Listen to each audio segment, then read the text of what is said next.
Thank you very, very much for joining us for this wonderful occasion, and I am particularly grateful for you being here to hold my hand on the cusp of my becoming one of the most visible unemployed people in America. I join everybody in being delighted to open this new, or to recognize the finishing of the Diplomacy Center Pavilion. And it's really a pleasure, a special pleasure, to welcome Madeline and Colin and Hillary back here. And I know each and every one of you have already demonstrated your affection and your gratitude for their service and for what they've done to help make this possible. I couldn't help but think that just a little while ago we had a goodbye ceremony for Tony Blinken, who has been an absolutely superb deputy and done an extraordinary job. And he graciously praised me by saying that I never quit. And I wondered immediately whether or not I could apply that to January 20th or not. But I don't think I would be so lucky. I also, as I listened to Colin talk about an AK-47 filled with vodka, I said, man, I'm going to tell, if Rex Tillerson gets proved and that happens, I'm going to suggest that he make certain that every AK-47 in the world be filled with vodka. That would be a better world, folks.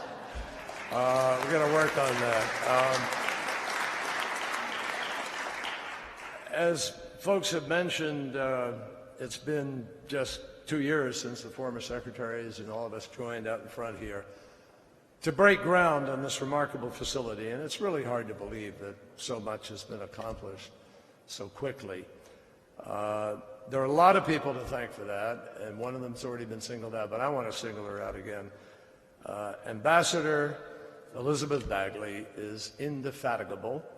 She has excelled at the hard and thankless task of fundraising like nobody else before. And I want to give you all a little bit of advice. Urge all of you who have been avoiding eye contact with her, surrender. Resistance is useless. The force is with her, folks. And Elizabeth, we owe you just an enormous debt of gratitude. Thank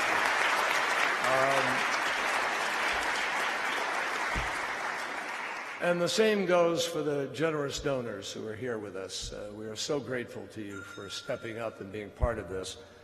And I ask you just to look around you at this magnificent building. This is going to be a winner. It's going to be an extraordinary addition to the mosaic of our incredible museums here in this city, the nation's capital. Visually impressive, educational, enduring, patriotic, and long overdue. And make no mistake, we could not have gotten anywhere, much less this far, without your willingness to take a flyer and believe in this enterprise. So thank you. But in any marathon, the last few miles are the most challenging. And I am duty-bound to say to you, we got a couple of miles still to go.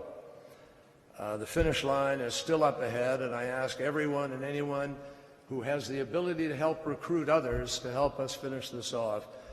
Let us bridge the gap between what we have and what we need. Now, also, I really want to thank my predecessors. The idea of a facility such as this has been around for quite a while. And under the leadership of Kathy Johnson, the U.S. Diplomacy Center has an ongoing program of education and outreach, and it already has gathered more than 7,000 historic artifacts.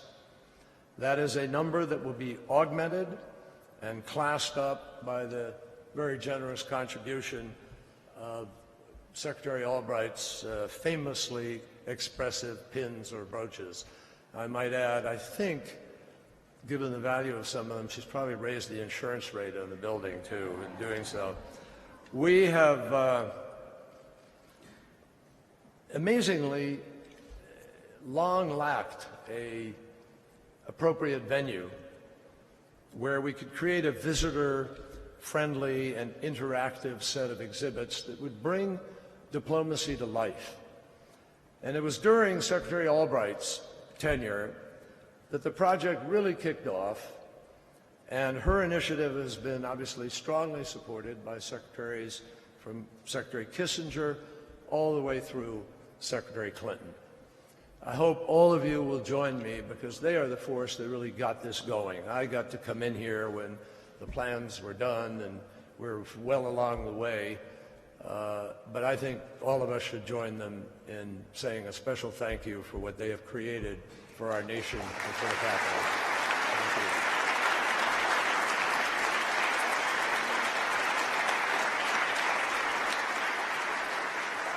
I want to thank Ambassador Bill Harrop and the Diplomacy Center Foundation. They deserve enormous credit for their leadership and for gathering support from the founding ambassadors.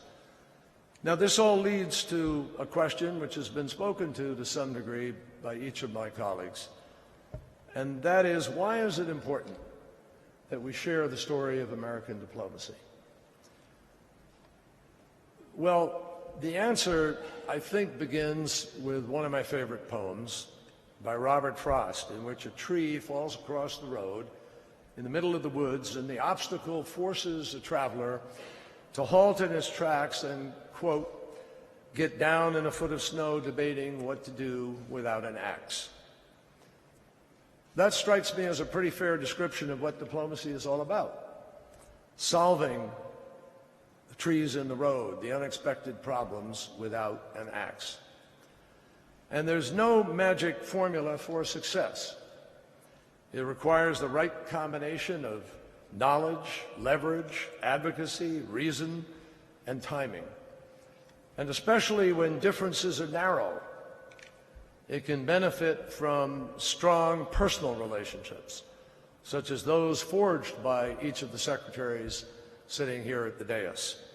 And I know from my own experience that although countries are always guided by their own interests, face-to-face discussions can still influence how those interests are judged, how they are met, and sometimes turning a no to a perhaps, or even better, maybe, to yes.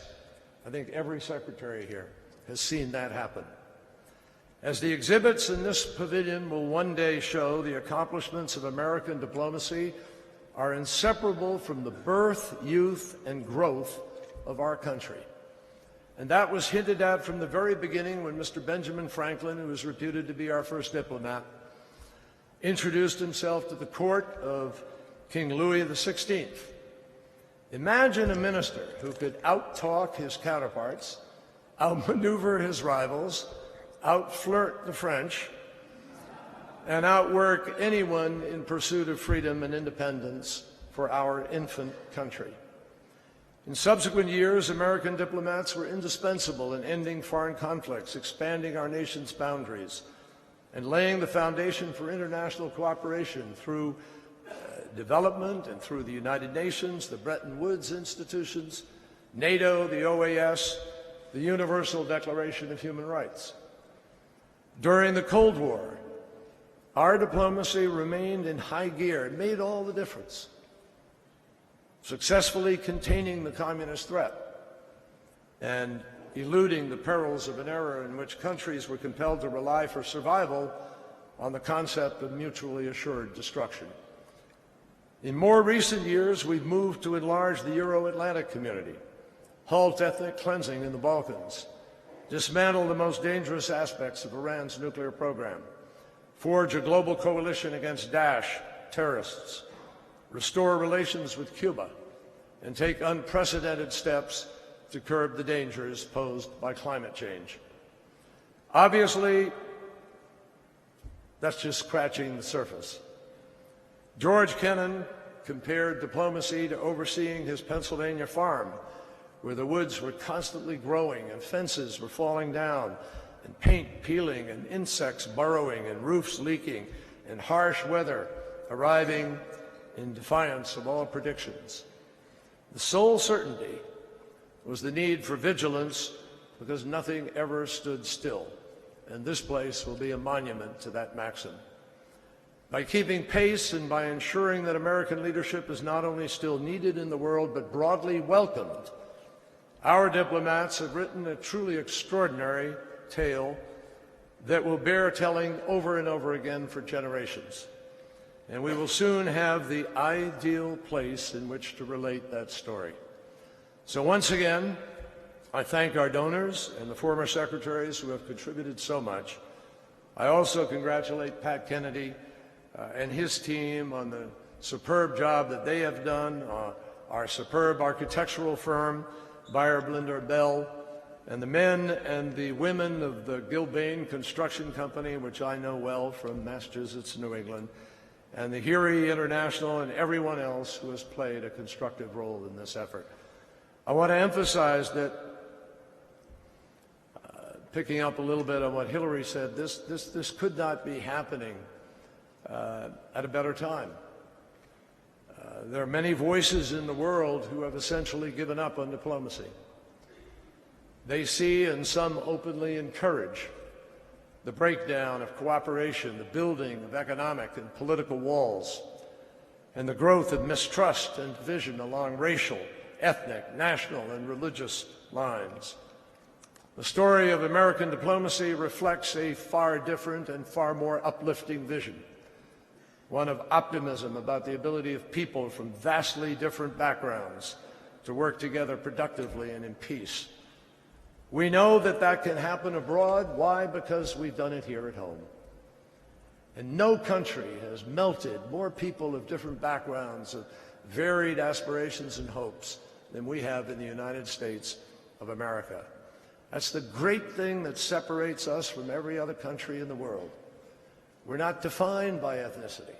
We're not defined by lineage. We're not defined by names. We're not defined by where we come from. We are defined by an idea. Unlike most other nations, the idea is that all people are created equal and that you can pursue life, liberty, and happiness. So I welcome all of you optimists, difference makers, and history lovers to this pavilion, and I thank each and every one of you for your enthusiasm and your support, and may this new year be filled with the good fortunes and the blessings that you and we in the United States of America deserve. Thank you.